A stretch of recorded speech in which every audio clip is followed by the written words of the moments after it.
सपने दे रहा रोज के। क्या कह रहे हैं? अरे मम्मी मैं जिंदा हूँ, मुझे चौंकाड़वा दिया तेने। जी हाँ, एक बेटा अपनी माँ से सपने में हर रोज आकर बोल रहा है, माँ मुझे बचा लो, माँ मुझे निकाल लो, मैं जिंदा हूँ, मैं मरा नहीं हूँ।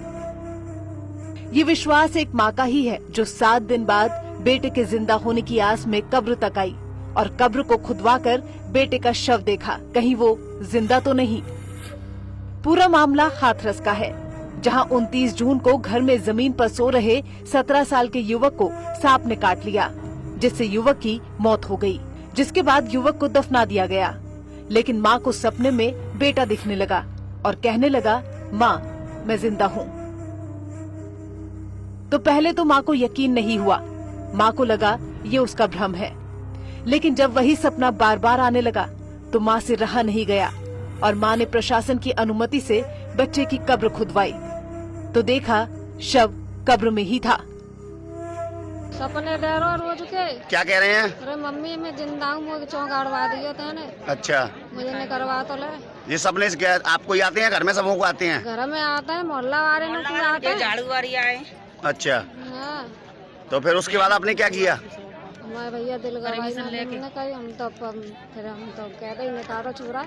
अच्छा, ये सपना केवल युवक की माँ को ही नहीं आया, बल्कि आस पड़ोस के लोगों के साथ रिश्तेदारों को भी आया। सबसे युवक ने सपने में यही कहा कि मैं जिंदा हूँ, मुझे बाहर निकाल लो। कब्रिस्तान में पूरी तरह से पानी भरा हुआ था, लेकिन फिर भी कब्र खोदी गई। लेकिन शव देखा तो वो पूरी तरह से फूला हुआ था, बॉडी सड़ चुकी थी, तो वापस शव पर मिट्टी डालकर उसे दफन कर दिया गया। सड़ी हुई बॉडी है। अच्छा, फिर ये लोग बोल रहे हैं कि निकालो निकालो।